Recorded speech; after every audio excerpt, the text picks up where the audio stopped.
O aroma doce e picante de muamba de Jinguba misturava-se ao cheiro salgado do Tejo, uma dança improvável no ar frio da manhã lisboeta. Amara Baptista, 28 anos de idade e um coração cheio de receitas ancestrais, fechou os olhos por um instante, a imagem da sua avó a mexer o tacho de barro em Angola, nítida como o sol que começava a dourar os telhados da mouraria. Abriu-os com a determinação de quem carrega um legado. O e-mail na sua mão amassada confirmava. Estava nas audições do chefe revelação de Portugal. Uma porta.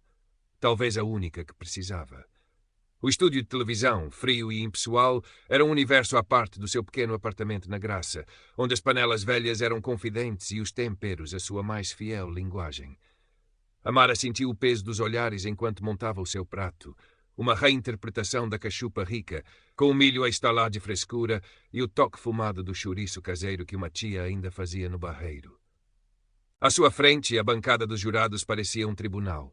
No centro, Vasco Valente de Albuquerque, o temido papa da gastronomia portuguesa, folheava uns papéis com ar entediado. O seu fato cinzento, impecável, parecia tão rígido quanto a sua reputação. Amara Baptista, certo? A voz de Vasco era grave, com um tom que não admitia réplica. Uma cachupa, ousado, ou talvez previsível. Ele provou uma colherada minúscula, os lábios finos quase não se moveram. Intenso. Comida de alma, sem dúvida. Mas será que esta alma tem lugar na alta cozinha, menina Baptista? Ou será apenas comida étnica para festivais de rua? Amara sentiu o sangue a subir-lhe ao rosto, mas a voz da avó ecoou-lhe nos ouvidos. Cabeça erguida, menina. O nosso sabor tem história. Endireitou-se. Chefe Vasco, a minha cozinha conta a história de um povo, de um encontro de culturas. Acredito que a alta cozinha é sobre emoção e excelência, e o meu prato tem ambas. Um silêncio tenso pairou no estúdio. Os outros dois jurados, uma chefe com estrela Michelin e um crítico gastronômico conhecido pela sua acidez, trocaram olhares desconfortáveis. Tiago Moreira, um jovem cozinheiro com ar sonhador que também participava nas audições, prendeu a respiração. Vasco esboçou um sorriso que não aqueceu ninguém. Veremos se essa história passa na prova dos 9, menina Baptista. Veremos. Para a surpresa de muitos e visível irritação de Vasco, Amara passou. A sua cachupa, embora criticada por ele como demasiado rústica, conquistara os outros jurados pela autenticidade e pela explosão de sabores. Ao sair do estúdio, Amara sentiu um misto de alívio e apreensão. A porta estava entreaberta, mas o caminho seria íngreme e cheio de pedras afiadas. Vasco deixara bem claro que para ele o sabor de África de Amara era uma nota dissonante na sua orquestra gastronômica europeia. As primeiras semanas do concurso foram um turbilhão. Amara mergulhou de cabeça, transformando cada desafio numa tela para as suas cores e sabores. Um arroz de cabidela reinventado com um toque de malagueta gindungo e coentros frescos. Um peixe-espada grelhado marinado em sumo de múcua com puré de batata doce e gengibre. Pratos que contavam histórias de mar e de terra, de saudade e de esperança. A sua popularidade online começou a crescer, com muitos espectadores a elogiarem a sua originalidade e a força tranquila com que defendia a sua identidade culinária. Mas a sombra de Vasco pairava sobre cada prova. As suas críticas eram implacáveis, disfarçadas de uma exigência técnica que parecia aplicar-se apenas a ela. Demasiado picante, Baptista. O palato português é mais subtil. Ou, a apresentação está caótica. Precisamos de elegância, de contenção. Tiago, que também ia avançando no concurso com pratos mais convencionais, mas tecnicamente irrepreensíveis, começou a notar o padrão. Via a forma como os olhos de Vasco se demoravam mais nos pratos de Amara, a forma como as suas palavras pareciam calculadas para ferir, para diminuir. Numa prova de equipa particularmente estressante, onde tinham de criar um menu completo inspirado nas regiões de Portugal, Amara foi designada líder de uma equipa que parecia escolhida a dedo para o desastre. Um concorrente arrogante que não aceitava ordens, outro visivelmente inseguro, e ingredientes que não se harmonizavam facilmente com a sua cozinha de fusão. Quero ver como se sai a liderar com sabores do Minho, menina Baptista, dissera Vasco com um brilho malicioso nos olhos. Vamos ver se consegue europeizar essa sua alma africana. Amara engoliu em seco, mas aceitou o desafio. Lutou, negociou, inspirou a sua equipa e, contra todas as expectativas, apresentaram um menu surpreendentemente coeso, onde um caldo verde ganhava uma nova vida com um toque de leite de coco e gengibre, e umas papas de sarrabulho eram servidas com crocante de banana-pão. Lutou, negociou, inspirou a sua equipa e, contra todas as expectativas, apresentaram um menu surpreendentemente coeso, onde um caldo verde ganhava uma nova vida com um toque de leite de coco e gengibre, e umas papas de sarrabulho eram servidas com um med. Não ganharam a prova, mas o respeito silencioso de alguns colegas e dos jurados convidados foi evidente. Vasco, porém, limitou-se a um passável. Mas não se iluda. A tensão acumulava-se. Numa prova de sobremesas, o seu creme de maracujá com suspiro de coco e raspas de lima foi criticado por Vasco como excessivamente tropical, quase vulgar. Amara sentiu as lágrimas a quererem vir aos olhos, mas respirou fundo. Lembrou-se da sua mãe em Lisboa a vender bolos na rua para ajudar a pagar os seus estudos, enfrentando o frio e, por vezes, o desdém, mas nunca perdendo o sorriso. Essa força ancestral percorreu-lhe as veias. Foi então que ocorreu o primeiro incidente de sabotagem clara. Numa prova individual de bacalhau, onde Amara planeava uma reinterpretação do bacalhau com natas, usando inhame em vez de batata e um toque de noz moscada e pimenta da terra dos Açores, o seu creme de leite, cuidadosamente guardado no frigorífico, apareceu talhado. Não havia tempo para pedir outro. Vasco, ao passar pela sua bancada, comentou com falsa solicitude: "Problemas, menina Baptista. A alta cozinha exige organização impecável. Talvez não esteja à altura." Amara sentiu o pânico a apertar-lhe o peito. Olhou em volta. A sua bancada um caos de ingredientes preparados. Foi então que o seu olhar caiu sobre um cesto de fruta fresca. Uma ideia brilhou. Com uma velocidade febril, transformou o desastre numa oportunidade. Desistiu do creme de leite e criou um surpreendente bacalhau fresco em cama de inhame com molho cítrico de laranja e hortelã. O prato era leve e inesperado, e a acidez do molho cortava a gordura do peixe de forma sublime. Quando o apresentou, Vasco ficou visivelmente contrariado. Não podia criticar a técnica nem o sabor. Uma solução, engenhosa para a sua falta de organização, concedeu a contragosto. Os outros jurados, no entanto, foram mais efusivos, elogiando a sua capacidade de improvisação e criatividade sob pressão. Tiago, que assistira a tudo da sua bancada, aproximou-se dela no final da prova, enquanto arrumavam os utensílios. "Amara", começou hesitante, "aquilo com o teu creme de leite foi estranho. Eu vi-te aguardá-lo em perfeitas condições." Amara deu um encolher de ombros, um sorriso cansado nos lábios. "Coisas que acontecem, Tiago. O importante é não deixar que nos deitem abaixo." Mas o olhar dela, por um breve instante, traiu a dor e a suspeita que sentia. Tiago assentiu, mas uma semente de dúvida e indignação começou a germinar dentro dele. Ele próprio, um jovem branco de classe média de Coimbra, nunca tinha enfrentado nada parecido. O mundo da competição era duro, sim, mas aquilo parecia diferente, mais pessoal, mais feio. A pressão de Vasco não diminuiu, pelo contrário.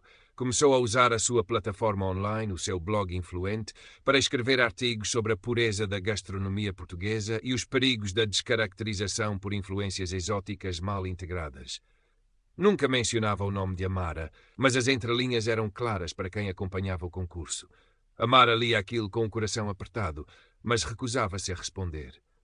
A sua resposta estava nos seus pratos, na forma como cada garfada contava uma história de resiliência, de beleza e de sabor.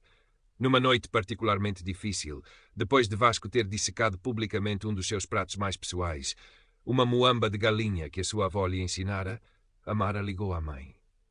"Mãe, não sei se aguento." "Lelio demi, se eu come." A voz da mãe, do outro lado da linha, era calma, mas firme, como as raízes de um empondeiro. "Minha filha, desde quando é que o ódio de um homem ignorante define quem tu és? Lembra-te de onde vens. Lembra-te da força das mulheres da nossa família. Cozinha com a tua verdade. O resto o vento leva." As palavras da mãe foram como um bálsamo.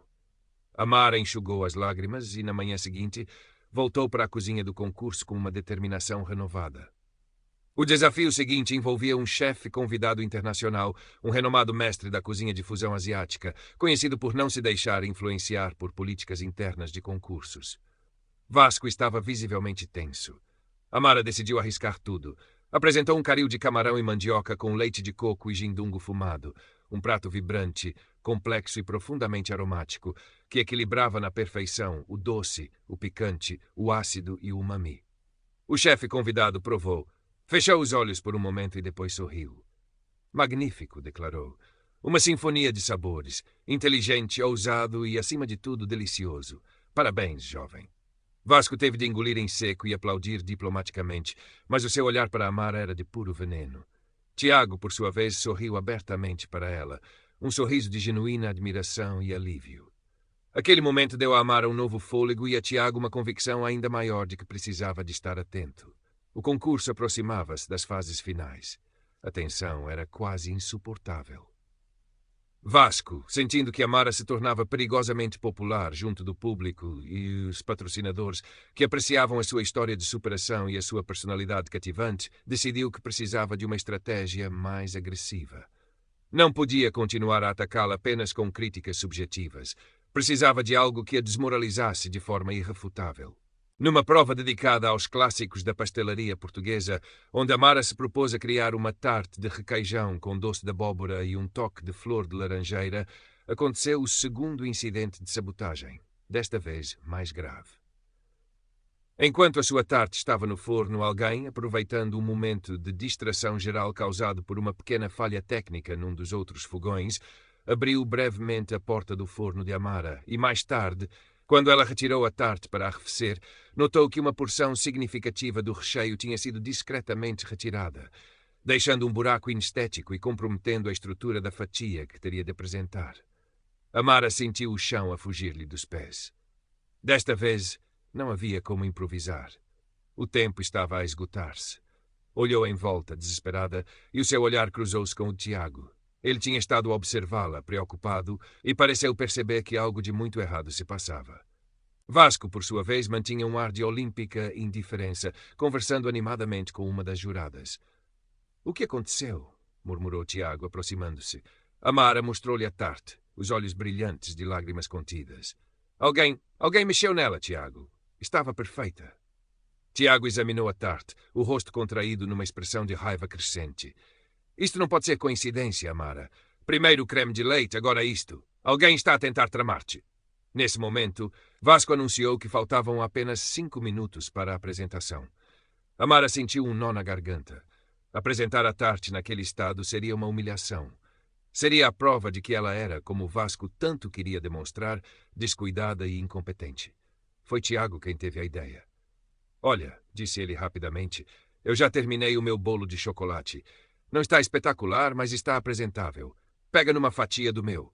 Diz que é uma colaboração de última hora, uma interpretação moderna da partilha. É melhor do que nada. Amara olhou para ele, surpreendida pela sua generosidade. Mas, Tiago, e tu? Vais ser penalizado. Tiago encolheu os ombros. Prefiro ser penalizado por ajudar uma amiga do que ganhar num jogo viciado. Anda rápido. Com o coração a mil, Amara aceitou.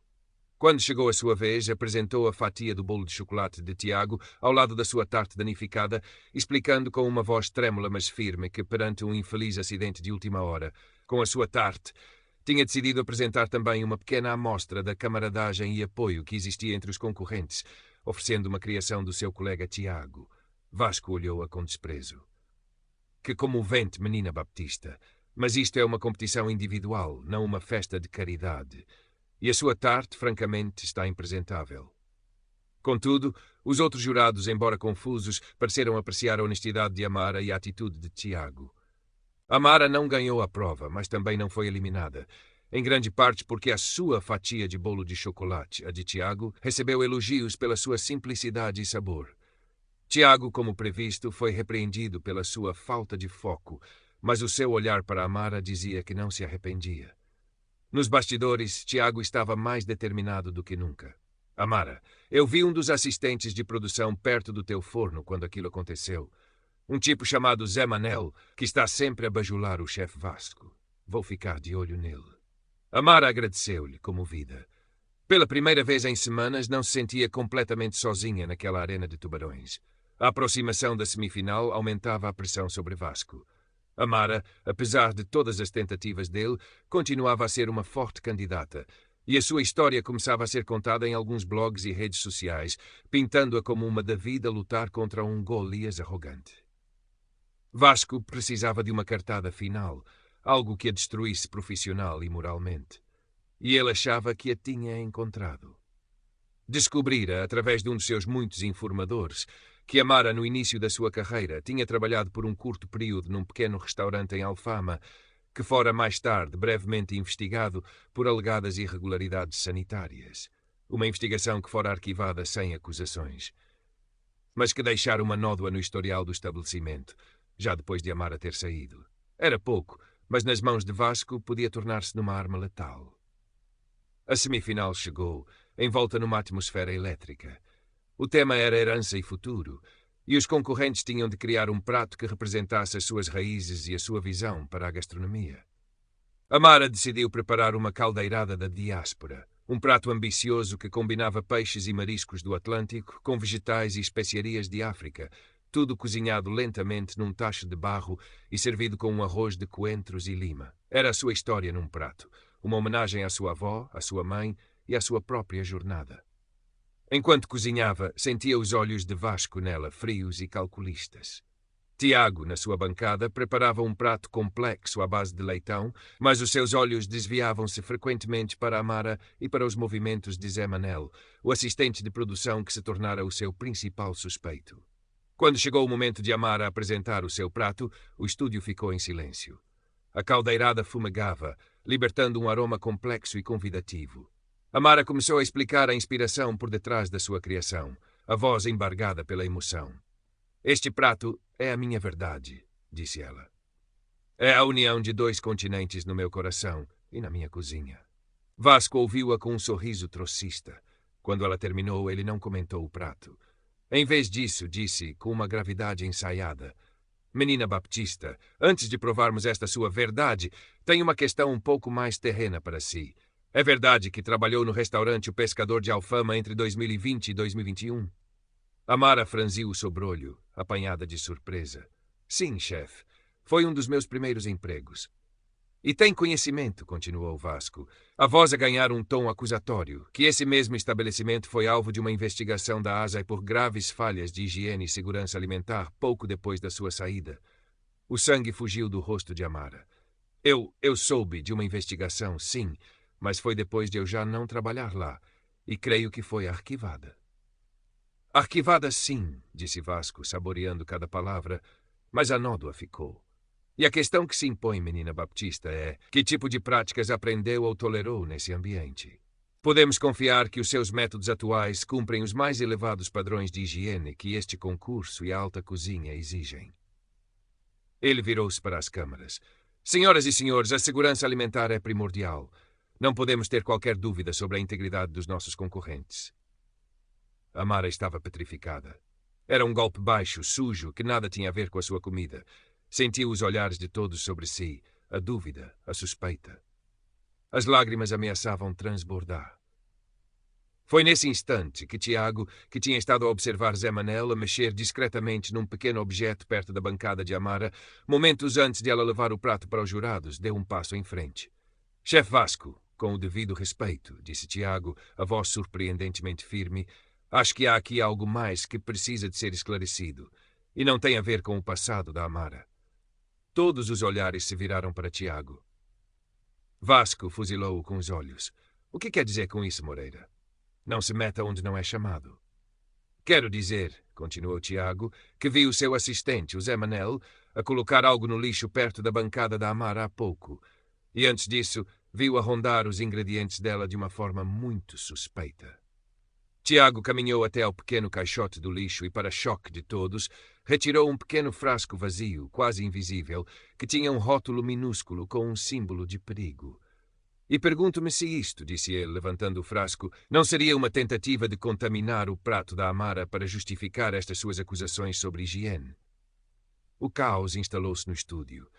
Zé Manel ficou pálido como cera. Vasco começou a gaguejar, a tentar desmentir, mas a sua compostura habitual tinha desaparecido. Os outros jurados e a produção pareciam atônitos. Amara olhava para Tiago com uma mistura de incredulidade e imensa gratidão.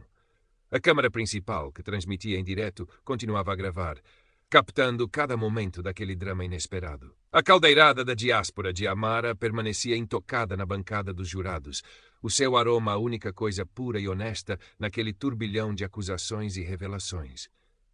A diretora de produção, uma mulher pragmática chamada Sofia, interveio rapidamente, pedindo uma pausa na transmissão ao vivo, embora soubesse que o estrago já estava feito e que as redes sociais deveriam estar ao rubro. Nos bastidores, a confusão era total. Zé Manel, confrontado por Sofia e pela segurança do estúdio, começou a chorar e, em pouco tempo, confessou. Admitiu que Vasco lhe prometera uma promoção e um aumento substancial se ele conseguisse arranjar maneira de Amara ser desqualificada por algo que parecesse uma falha grave da sua parte, como contaminação alimentar. O pequeno frasco continha uma substância inócua, mas que poderia ser facilmente confundida com um químico perigoso se detetada numa análise rápida, ou causar uma leve indisposição se ingerida, o suficiente para levantar suspeitas. O plano era que Vasco encontrasse o frasco ou que alguém passasse mal depois de provar o prato de Amara, caso ela não fosse eliminada pela insinuação sobre o seu antigo emprego. Vasco, encurralado, tentou negar tudo, acusando Zé Manel de ser um funcionário incompetente e mentiroso que estaria a tentar vingar-se por alguma repreensão anterior. Mas a sua arrogância habitual tinha dado lugar a um nervosismo palpável e a sua credibilidade desmoronava a cada segundo. Tiago, por sua vez, explicou calmamente o que vira e a sua sinceridade era inegável. Amara, ainda a tremer, mas com uma nova força a surgir-lhe do âmago, pediu a palavra. Eu não sei que substância é essa, disse ela, apontando para o frasco, mas sei que a minha comida é feita com respeito, com os melhores ingredientes que consigo encontrar e com toda a segurança. A única contaminação que houve aqui foi a da maldade e do preconceito. Olhou diretamente para Vasco. Pode tentar destruir a minha reputação, chefe. Pode tentar sujar o meu nome. Mas nunca conseguirá tirar-me o meu talento, a minha paixão e o orgulho que tenho nas minhas raízes. A transmissão foi retomada cerca de 1 hora depois. Sofia, a diretora, apareceu em frente às câmaras, visivelmente abalada, mas composta. Anunciou que, devido a acontecimentos graves e inaceitáveis que tinham vindo a lume e que estavam sob investigação interna e policial, o chefe Vasco Valente de Albuquerque estava suspenso das suas funções no programa com efeito imediato e que a prova da semifinal seria anulada. Informou ainda que o assistente de produção envolvido tinha sido demitido e estava a colaborar com as autoridades. Pediu desculpas aos espectadores, aos patrocinadores e, especialmente, aos concorrentes afetados, garantindo que o canal tomaria todas as medidas para assegurar a integridade e a justiça do concurso dali para a frente. O choque foi imenso. Vasco foi escoltado para fora do estúdio, o rosto uma máscara de fúria e humilhação. Nos dias que se seguiram, o escândalo dominou as notícias. A reputação de Vasco, outrora inatacável, estava em ruínas. Patrocínios foram cancelados, reservas nos restaurantes caíram a pique e antigos colaboradores começaram a falar de outros episódios de comportamento abusivo e discriminatório. Amara e Tiago tornaram-se involuntariamente os rostos da crise. Amara, pela dignidade com que enfrentara a situação, e Tiago, pela sua coragem em denunciar a injustiça. A caldeirada da diáspora, que nunca chegou a ser provada pelos jurados naquela noite fatídica, tornou-se lendária, um símbolo de tudo o que Vasco tentara silenciar. A organização do concurso, após uma reunião de emergência, decidiu que a final seria realizada na semana seguinte, com um painel de jurados renovado, incluindo o chefe internacional que tanto elogiara Amara e com um foco renovado na transparência e na celebração do talento puro. Amara e Tiago, juntamente com os outros 2 semifinalistas, foram convidados a participar. Amara hesitou. Parte dela queria apenas desaparecer, voltar para a sua cozinha, para longe dos holofotes e da maldade que experimentara. Mas outra parte, a parte que ecoava a voz da sua avó e da sua mãe, sabia que não podia desistir, não agora. Devia-o a si mesma, Tiago, e a todos aqueles que, como ela, lutavam por um lugar ao sol. Aceitou participar, não para ganhar um título, mas para cozinhar a sua verdade, mais alto e mais claro do que nunca. Tiago, ao seu lado, também aceitou, não como concorrente, mas como seu maior apoiante. Ele anunciara que, independentemente do resultado, iria usar a sua visibilidade para promover uma maior justiça e inclusão no mundo da gastronomia. A sua amizade com Amara tinha se tornado um laço forte, forjado no fogo da adversidade. A final do chefe revelação de Portugal foi diferente de tudo o que se vira antes. A atmosfera era de respeito e expectativa. O novo painel de jurados, liderado pelo carismático chefe de fusão asiática, Kazuo Tanaka, e incluindo uma proeminente chefe portuguesa conhecida pelo seu trabalho com produtos locais e sustentáveis, e um crítico gastronômico jovem e progressista, irradiava uma energia positiva. O tema da final era simples: o prato da vossa vida. Amara entrou na cozinha do estúdio sentindo um misto de nervosismo e serenidade. Desta vez não havia medo, apenas a vontade de partilhar a sua essência. Decidiu criar um prato que fosse uma celebração da terra e do mar de Angola e de Portugal, uma sinfonia de texturas e sabores que falasse de encontros, de viagens e de resiliência. Chamou-lhe Terra-Mãe. Seria um lombo de cherne corado, servido sobre uma cama de muamba de dendém aveludada, acompanhado por quiabos salteados com alho e gindungo e finalizado com um crumble de farinha de mandioca torrada e coco. Ao lado, uma pequena taça com um caldo aromático de peixe e coentros, para ser bebido entre garfadas, limpando o palato e preparando-o para a próxima explosão de sabor. Enquanto cozinhava, Amara movia-se com uma graça e confiança que surpreendiam até a si mesma. Cada gesto era preciso, cada ingrediente tratado com reverência. Sentia os olhares do público e dos jurados, mas desta vez eram olhares de curiosidade e respeito, não de julgamento. Tiago estava na plateia, o seu sorriso um farol de encorajamento. Quando apresentou o Terra-Mãe, Amara não fez um discurso longo. Simplesmente disse: "Este prato sou eu. É a minha homenagem a todas as mães e avós que, com as suas mãos e os seus corações, transformaram ingredientes simples em banquetes de amor e de história. É a minha forma de dizer que todas as cozinhas do mundo têm valor e que a beleza reside na diversidade e na partilha." Os jurados provaram em silêncio. Chefe Kazuo Tanaka foi o primeiro a falar.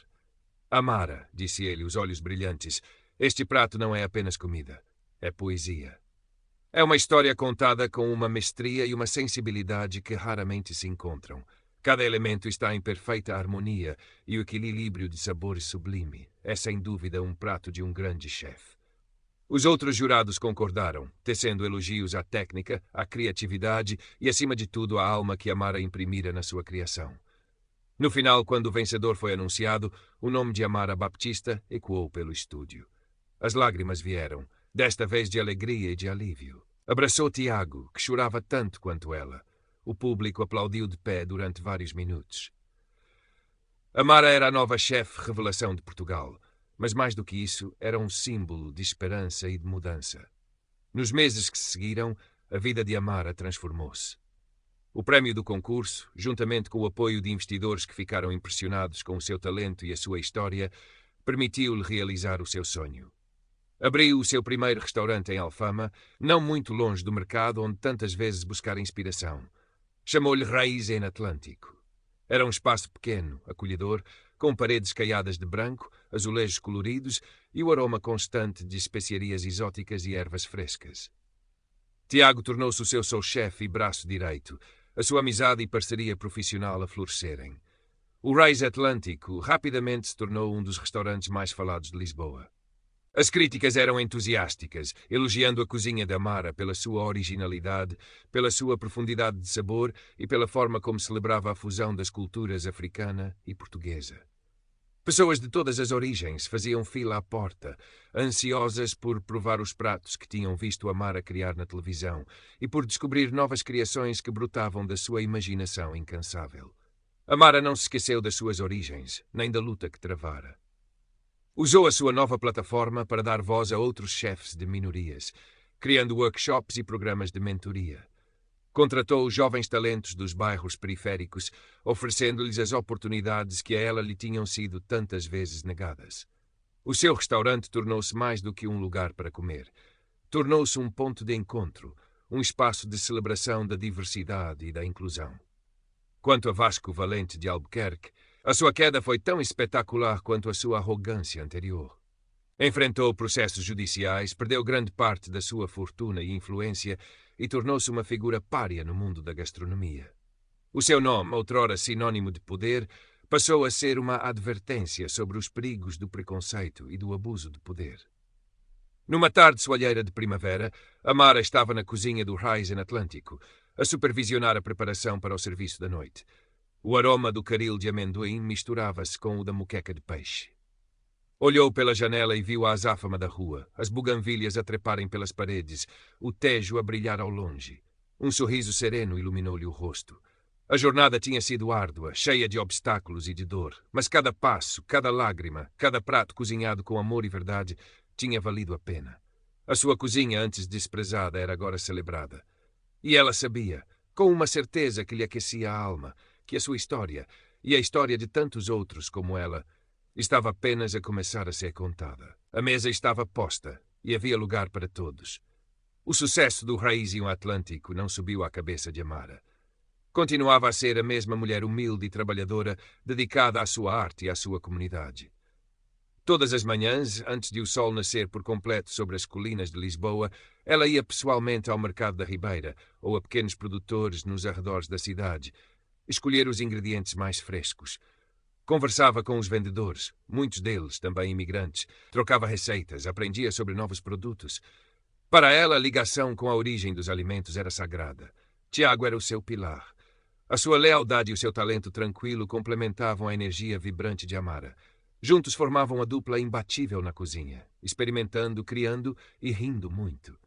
Ele também crescera como cozinheiro e como pessoa, a sua visão do mundo alargada pela experiência ao lado de Amara. Por vezes, durante o serviço mais caótico, quando as comandas se acumulavam e a pressão aumentava, trocavam um olhar cúmplice que dizia tudo. Conseguimos, estamos a fazer isto. Um dia, recebeu uma carta. Era de uma jovem angolana, recém-chegada a Portugal, que sonhava ser chefe, mas que se sentia desanimada pelo preconceito e pelas dificuldades. Escrevia que a história de Amara lhe dera esperança, a coragem para continuar a lutar. Amara leu a carta com os olhos marejados. Convidou a jovem para visitar o Raízen Atlântico, ofereceu-lhe um estágio e, mais importante, ofereceu-lhe as palavras de encorajamento que ela própria tanto precisara de ouvir no passado. As distinções começaram a chegar. Primeiro, o reconhecimento nos guias gastronómicos locais, depois artigos elogiosos na imprensa internacional. O Raízen Atlântico foi nomeado para prémios prestigiados e Amara começou a ser convidada para festivais de gastronomia em todo o mundo, não apenas para cozinhar, mas para falar sobre a sua jornada, sobre a importância da diversidade na cozinha, sobre como a comida pode ser uma ponte entre culturas. Ela nunca recusava um convite para falar com jovens cozinheiros, especialmente aqueles de comunidades marginalizadas. Partilhava a sua história sem rodeios, as dificuldades, as humilhações, mas também a alegria da criação e a força da perseverança. Não deixem que ninguém defina o vosso valor, dizia-lhes. A vossa voz, o vosso sabor, a vossa história importam. Cozinhem com orgulho, com verdade, e o mundo acabará por vos ouvir. Houve momentos, claro, em que o peso da responsabilidade parecia demasiado grande. As expectativas eram altas, e o fantasma de Vasco, embora diminuído, ainda representava a mentalidade que ela continuava a combater todos os dias, nas suas formas mais subtis e insidiosas. Mas nesses momentos, Amara voltava às suas raízes. Fechava-se na sua cozinha com os seus temperos, as suas panelas, e cozinhava para si, pratos simples da sua infância, que a reconectavam com a sua essência e lhe lembravam o porquê de ter começado aquela jornada. E assim, Amara Baptista, a menina que chegara a Lisboa com um sonho e um saco de especiarias, tornou-se mais do que uma chefe de sucesso. Tornou-se uma inspiração, uma contadora de histórias através do paladar, uma prova viva de que o talento, quando acompanhado de coragem e de um coração resiliente, pode de facto mudar o mundo, um prato de cada vez. O seu legado não estava apenas nos prémios ou nas críticas elogiosas, mas nas vidas que tocava, nas portas que abria e no sabor inconfundível de esperança que a sua comida deixava em cada alma que a provava. O Raízen Atlântico não era apenas um restaurante, era um farol, a brilhar intensamente na paisagem gastronómica e cultural de Portugal, um testemunho do poder transformador da autenticidade.